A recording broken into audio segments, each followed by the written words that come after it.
Bonjour à tous, bienvenue dans cette nouvelle vidéo sur la chaîne de Nono Motors. Aujourd'hui, on va découvrir ensemble l'essai et la présentation d'un modèle mythique dans le paysage automobile, la Volkswagen Golf. L'histoire débute en 1974. Aujourd'hui, nous sommes à la 8e génération. La Golf, c'est plus de 40 millions d'exemplaires de voitures vendues sur toute la planète et elle reste aujourd'hui la voiture la plus vendue sur le marché européen.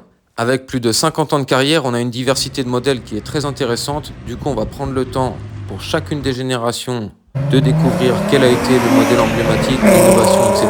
Puisque la Golf, elle est aussi connue pour ses innovations technologiques, pour son confort, pour sa qualité de fabrication et également pour son design. Concernant la création de cette vidéo, j'ai utilisé un maximum de mes archives personnelles.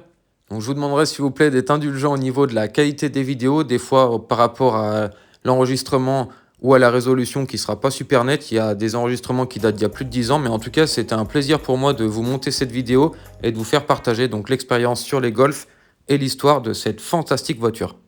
Si vous aussi vous possédez une Golf, partagez-le nous en commentaire. Racontez-nous votre meilleur souvenir, votre anecdote au volant de votre Golf. Mine de rien, la voiture, elle est souvent rattachée à une période de notre vie, donc c'est sûr qu'on a des anecdotes et plein de choses qui sont en relation avec celle-ci.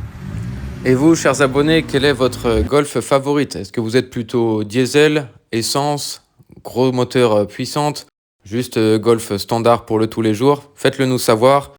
Et en attendant, on démarre maintenant cette présentation modèle Golf. Lancée en 1974, la Golf 1 remplace la Volkswagen Coccinelle. Honnêtement, la Golf 1, c'est un succès immédiat. 2 ans après sa sortie, elle passe déjà le million d'exemplaires. Elle donne naissance aussi à la lignée emblématique 3 lettres GTI, Grand Tourisme Injection. Inutile de rappeler que la gamme Sport connaît un succès sans précédent. Tout le monde les copie, y compris l'iconique voiture française, la 205 GTI, qui devient sa concurrente principale. A noter, s'il vous plaît, pour les Golf de première génération, celle de deuxième génération et pour finir la 8e génération, je vais utiliser des documents d'internet, photos et vidéos, car je n'en ai jamais possédé. La Golf 1 termine alors sa production en 1983. Elle est couronnée de succès avec des versions également 5 portes et le nom GTI restera gravé à jamais et également une version très populaire, la Rabbit, deuxième génération, lancée en 1983, donc qui remplace la première qu'on a vue juste avant. Celle-ci, elle marque l'arrivée des nouvelles technologies de sécurité en proposant un freinage ABS, la direction assistée et une qualité de finition en hausse. La Golf 2, c'est également l'apport de nouvelles technologies de confort comme la climatisation automatique, les vitres électriques. On va retrouver aussi en termes d'innovation des moteurs à compresseur, la fameuse Golf 2 G60. On retrouve la GTI 16 soupapes, la GTI 8 soupapes, des moteurs diesel, des moteurs essence, boîte manuelle, boîte automatique. C'est vraiment le renouveau. On notera une dernière innovation technologique sur la Golf 2, c'est l'apparition des 4 roues motrices avec la version Cross Country. Ce système de transmission intégrale y porte la dénomination commerciale Synchro. Cette dénomination commerciale Synchro, elle va être gardée sur la Golf de 3e génération, mais elle démarre ici, vous l'avez en visuel, la fameuse Golf Country, transmission Synchro. On passe maintenant à la 3e génération qui débute en 1991. Cette nouvelle génération de Golf, il y a du changement. Tout d'abord au niveau esthétique, fini les phares ronds, on a des phares en amande. L'intérieur, encore une fois, dans la continuité, il y a un vrai progrès en termes de qualité et de finition. Cette Golf 3 également, elle apporte l'arrivée de la fameuse VR6, moteur 6 cylindres qui développe 174 chevaux. La VR6, c'était le summum de la gamme. Elle vient, je sais pas si on peut dire qu'elle vient compléter, mais en tout cas, elle vient finir la gamme parce qu'à cette époque, la Golf 3 GTI, à son lancement, elle faisait uniquement 115 chevaux. La Golf 3, c'est également la modernité avec le régulateur de vitesse, l'ordinateur de bord, les airbags. On découvre également l'apparition d'une version break, qui est une première parce que sur la version 1 et 2, cela n'existait pas. Et on a également le retour du cabriolet qui était disponible uniquement sur la Golf 1 et ici sur la Golf 3, le retour du cabriolet. Cette génération, c'est également un vrai succès commercial. On a l'apparition des séries spéciales, les Pink Floyd, les Bon Jovi, les Harlequins, les Color Concept. Il y a eu vraiment tout un tas de séries spéciales sur les Golf 3, ce qui encore une fois apporté de la diversité au catalogue et pour les clients, l'a configurer un peu comme ils le souhaitaient. Pour les versions les plus luxueuses, on en retrouve, comme dans l'histoire de toutes les Golf, les partenaires les plus précieux, type BBS pour les roues, Recaro pour les sièges.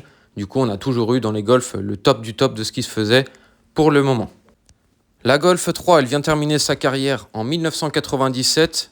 Ici, vous retrouvez un modèle fin 97 sur ce visuel, le top de ce qui se faisait pour l'époque, la version Cara VR6 avec toutes les options qui étaient disponibles au catalogue, toit ouvrant électrique, clim automatique, les 4 vitres électriques, les 4 freins à disque, une puissance de 174 chevaux. Et ce que je vous disais tout à l'heure pour la deuxième génération synchro, c'était la VR6 synchro 2,9 litres, 190 chevaux. On bascule maintenant sur la version 4e génération, Golf 4.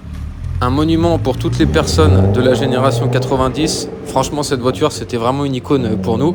Cette génération de Golf, elle continue encore à s'améliorer en qualité de finition. Là, on était sincèrement sur des niveaux jamais atteints auparavant dans la catégorie constructeur généraliste pour des véhicules compacts. On était sincèrement au niveau de l'Audi A3 8L. Pour ceux qui connaissent, c'était sa concurrente directe de l'époque. Mais on surpassait largement tout ce qui était 307, Mégane 2. On jouait vraiment dans une autre catégorie. On jouait également dans une autre catégorie concernant la partie motorisation. On a eu des moteurs absolument légendaires, dont le fameux 1,9 litre TDI pour sa meilleure version, de mon point de vue personnel, le 130 chevaux, boîte 6, un couple qui arrachait tout quand on écrasait la pédale de droite en deuxième, troisième, quand le turbo il commençait à se lancer de 1800 à 3500 tours. Franchement, c'était un avion.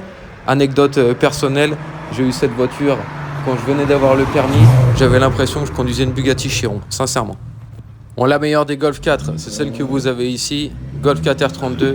Quelle voiture, véhicule de légende tout simplement, assez rare, parce que produit à simplement 15 000 ou 16 000 exemplaires.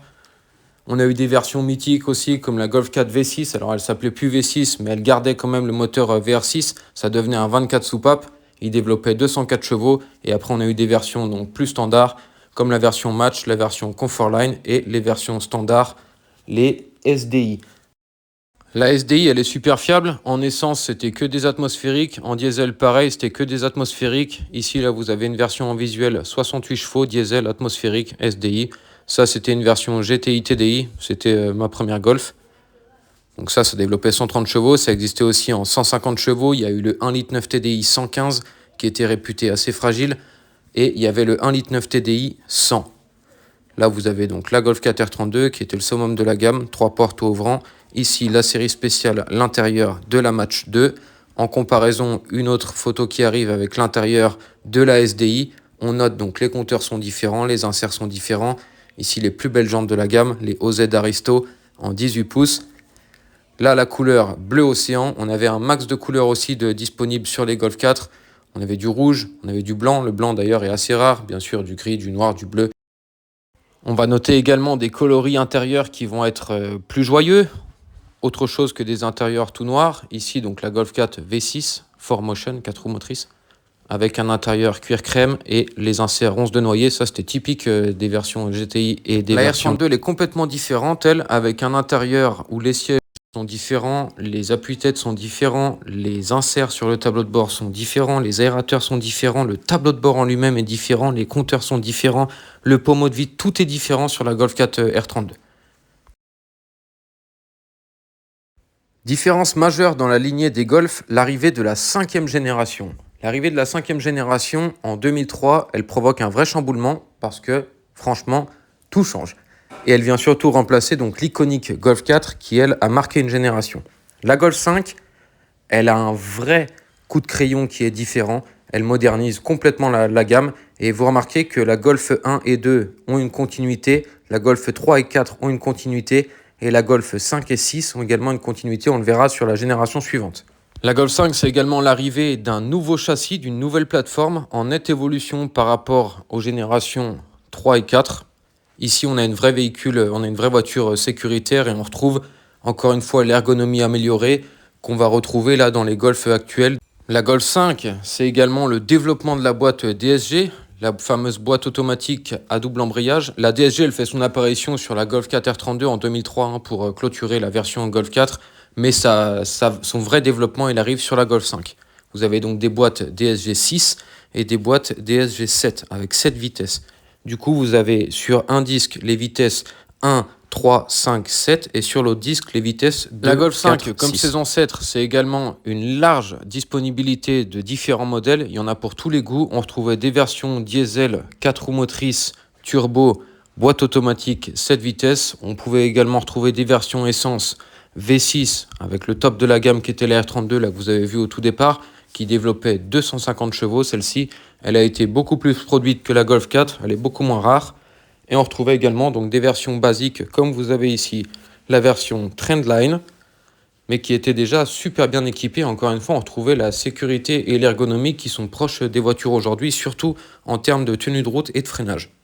Dernière remarque concernant la Golf 5, on n'a pas de cabriolet, mais par contre on a la version Golf Plus qui était un espèce de monospace plutôt bien adapté pour les familles. La Golf 5, elle tire sa révérence en 2008 pour laisser place à sa descendante qui est la Golf 6. La Golf 6, c'est une évolution de la Golf 5, aussi bien à l'intérieur qu'à l'extérieur. On retrouve énormément de similitudes, c'est d'ailleurs la même plateforme, les dimensions sont quasiment identiques, mais la Golf 6 gagne encore en technologie de confort, de sécurité et également au niveau esthétique. Elle est vraiment super belle la Golf 6. Tout particulièrement la phase 2 avec l'apparition donc des LED autour du projecteur Xenon à l'avant et des deux barres de LED comme la Golf 6R. J'en profite de rebondir sur la Golf 6R en vous expliquant donc qu'elle ne s'appelle plus R32, elle s'appelle R ou alors R20 si on veut garder la dénomination commerciale avec la cylindrée. En effet, la cylindrée devient un 2 litres et surtout le moteur devient un 4 cylindres. Ce qui la différencie de la GTI qui est également un 2 litres 4 cylindres, la GTI c'est un 2 litres 4 cylindres turbo qui développe 211 chevaux et la Golf R est un 2 litres 4 cylindres qui développe 270 chevaux. Bon, vous me direz super, il y a 60 chevaux d'écart, mais non, pas seulement. On retrouve sur la R la version 4Motion, donc la R c'est une 4 roues motrices contrairement à la GTI qui reste une traction avant. Alors, est-ce qu'il y a réellement une différence de conduite entre une R et une GTI? Oui, sincèrement, la R, ça pousse plus. Au niveau tenue de route, il n'y a pas vraiment une grande différence parce qu'on conduit quand même sur route ouverte, on n'est pas sur circuit. En revanche, on va noter pas mal de différences esthétiques. Là, vous voyez, dans la GTI, on est ambiance rouge. Le volant est sur piqué rouge, le soufflet de levier de vitesse est sur piqué rouge, vous avez le pommeau qui est sur piqué rouge. On retrouve le modèle tartan des sièges, donc les fameux carreaux des GTI qu'on retrouve depuis la première génération. Il n'y a que la Golf 4 qui n'a pas eu ces sièges-là. Dans la 5, ils reviennent. Dans la 6, bien entendu, c'est continué. 7, 8. Et donc jusqu'à aujourd'hui, on a toujours les fameux sièges tartan. On a l'option aussi qu'on peut avoir avec intérieur totalement cuir pour la GTI.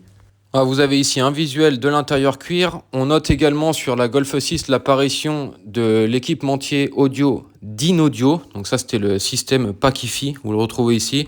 En vrai, ça sonne assez fort. On a également les suspensions pilotées qu'on note DCC, Dynamic Chassis Control.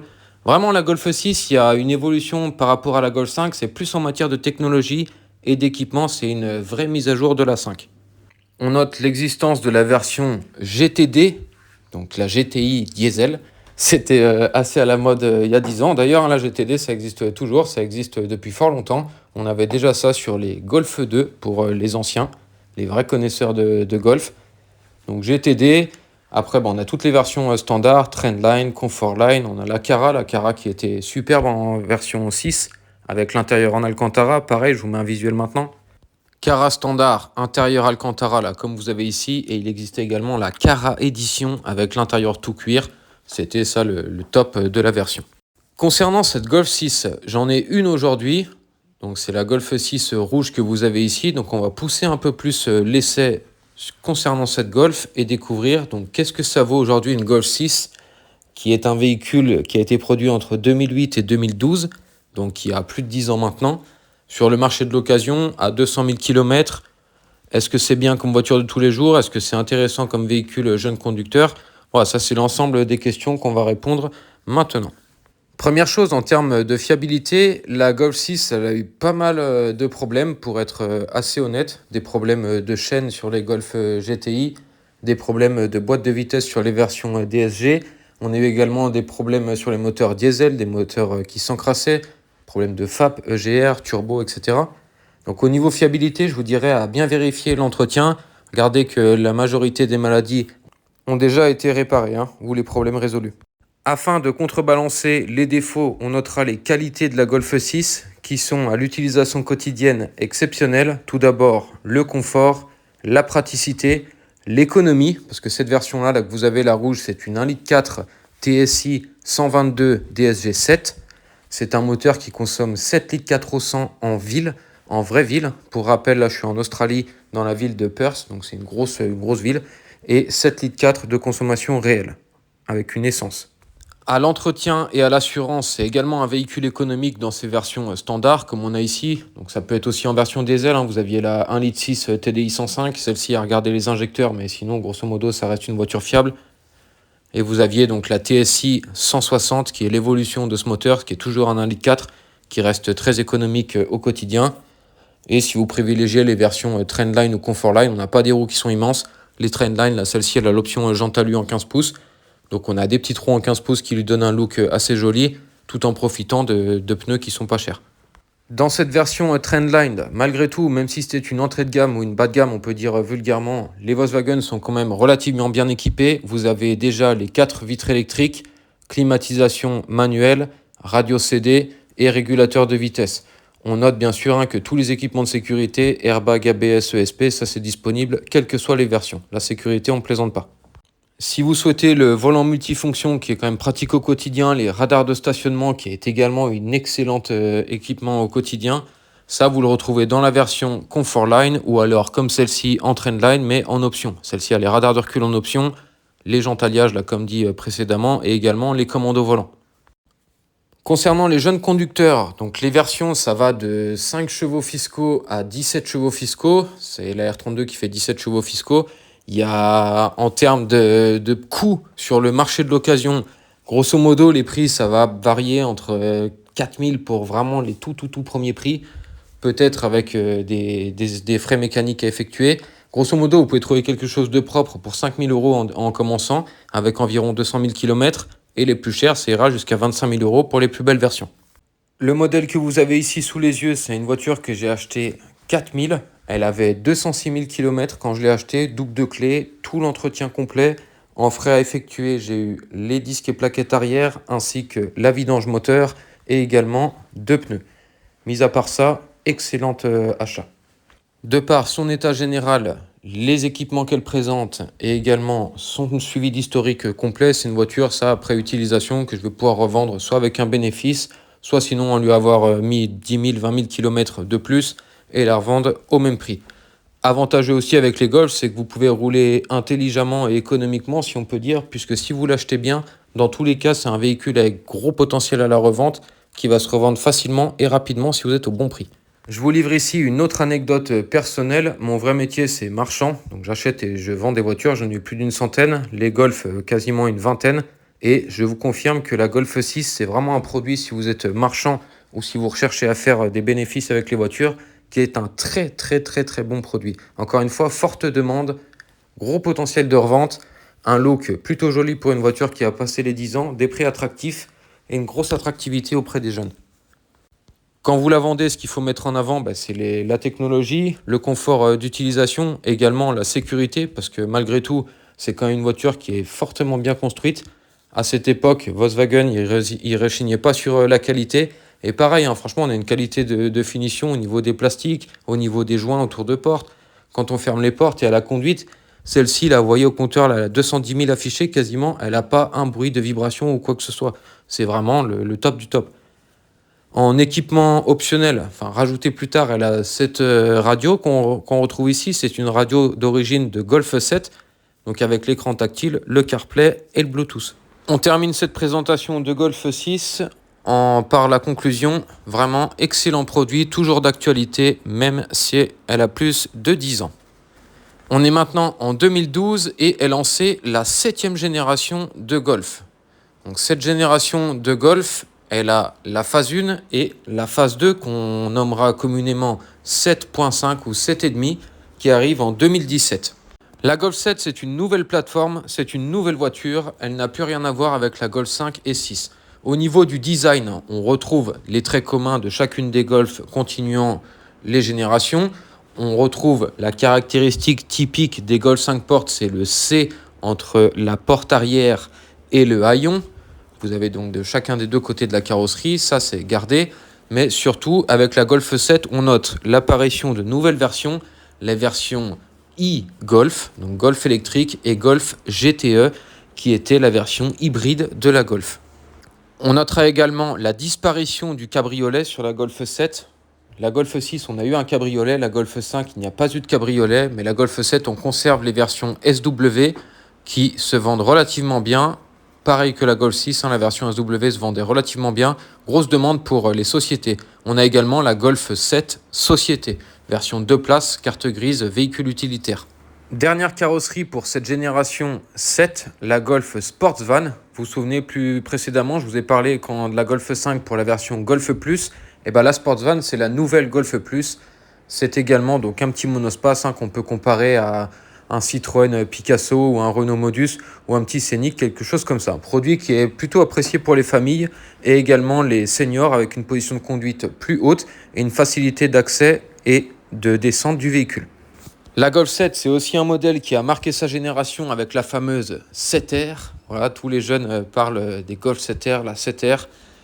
300 chevaux, 4 cylindres, 4 roues motrices, véhicule très performant, au demeurant qui est très facile également à préparer, d'où son fort succès auprès des jeunes et de tous les passionnés d'automobile. On trouve également la Golf 7 GTI avec deux versions différentes, la 7 GTI standard qui développe 220 chevaux et la GTI Performance qui développe 230 chevaux. On a également eu une version spéciale qui était la GTI Club Sport avec 245 chevaux. Donc en effet, on réalise que la Golf 7, il y a eu énormément, encore une fois, de carrosserie, énormément de motorisation. Encore une fois, au fil des générations, on se rend compte, une Golf pour chacun d'entre nous, en fin de compte. On a chacun la Golf qui pourrait nous correspondre.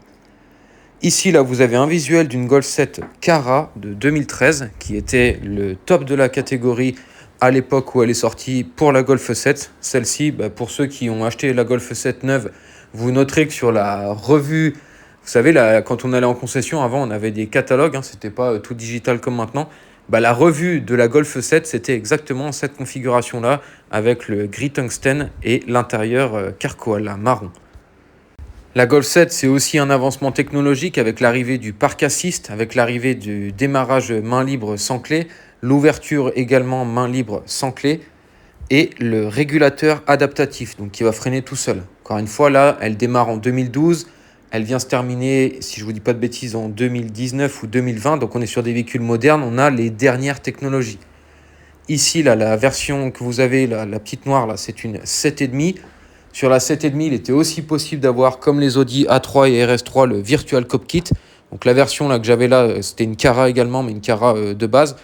Il n'y avait pas le Virtual Cockpit. Par contre, on a déjà la nouvelle interface stéréo, les sièges Ergo Confort. Donc, c'était simplement le siège massant. Ça, c'était super. Et donc, la nouvelle interface stéréo, la complète, qui pouvait être, encore une fois, associée avec les compteurs à écran Virtual Cockpit. On finira sur la Golf 7 par conclure qu'elle a une carrière très impressionnante. Franchement, belle carrière, beau chiffre de vente, énormément, encore une fois, de choix de moteurs, de versions, de carrosserie, etc. Et elle reste encore aujourd'hui une excellente valeur pour le marché de l'occasion. Et sincèrement, les véhicules Golf 7,5, je pense, c'était avant ce qui se passe là, le Dieselgate, les Golf 7. Donc on avait vraiment des niveaux de qualité de finition qui étaient incroyables. Ça valait une Audi A3, sincèrement. On est maintenant en fin d'année 2019 et est présentée officiellement la nouvelle Golf 8 qui arrivera dans les concessions début 2020. La Golf 8, c'est une toute nouvelle voiture entièrement connectée. Donc c'est un peu à l'image de la clientèle d'aujourd'hui. Les gens veulent de plus en plus facilité d'utilisation, Internet mobile, la connectivité au maximum, pouvoir partager des moments, les réseaux sociaux, etc. Donc on a une voiture qui est moderne à l'image actuelle. La Golf 8, à sa sortie, elle a été un peu décriée parce que beaucoup adoraient la Golf 7, la trouvaient très belle sur le plan esthétique. Personnellement, moi, la Golf 8, j'ai tout de suite accroché. J'ai trouvé que c'était une belle voiture aussi. Maintenant, là, comme elle commence à avoir déjà 3-4 ans et qu'on la voit de plus en plus, notre œil s'y habitue. Surtout, grosse différence au niveau de l'intérieur où tout était devenu entièrement tactile, ce qui était un problème. Les Golf 8 restylés ou avec le problème corrigé, on va dire, vont revenir avec des boutons plus conventionnels comme on avait sur la Golf 7. La Golf 8, c'est toujours les versions GTI et les versions R. Même système, moteur 4 cylindres, 2 litres turbo. Pour la GTI, traction avant. Pour la R, on garde toujours le système 4Motion 4 roues motrices. On a également donc la continuité des versions électriques et des versions GTE. Dans une démarche plus écologique, la Golf 8 aussi, elle développe des moteurs avec des cylindres qui peuvent s'arrêter. C'est-à-dire un moteur 4 cylindres peut tourner uniquement avec 2 cylindres pour rejeter moins de CO2 et consommer moins de carburant. On progresse également avec cette génération de Golf au niveau des aides à la conduite. On se rapproche de plus en plus de la voiture autonome, la voiture qui pourra conduire toute seule. Donc la Golf, pareil, on a le maintien d'assistants en ligne qu'on avait déjà dans la Golf 7, mais là il est plus poussé.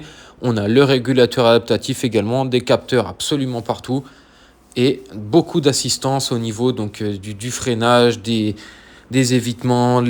La conduite en général, je dirais, on perd en liberté, mais on gagne en sécurité, grosso modo, quoi. Si on veut écouter et être politiquement correct, c'est ça. Voilà, on gagne en sécurité, mais on perd un peu en autonomie de conduite pure. Est-ce que vous, cette 8e génération de Golf, elle vous fait toujours aussi rêver? Est-ce que vous êtes client? Personnellement, pour mon cas, je suis client. Ça m'intéresserait d'acheter une Golf 8 dans le futur, pas pour le moment parce que j'ai d'autres projets. Je suis bien avec la Golf 6 que vous voyez tout de suite. En tout cas, merci à vous d'avoir regardé l'intégralité de cette vidéo. Pour montrer votre soutien à la chaîne, je vous invite à partager cette vidéo avec vos amis qui aiment les Golf également, à me noter en commentaire des choses que vous souhaiteriez améliorer et expliquez-moi si ce format ça vous plaît. Comme ça, je peux vous faire avec d'autres marques et d'autres modèles qui ont marqué donc le paysage automobile.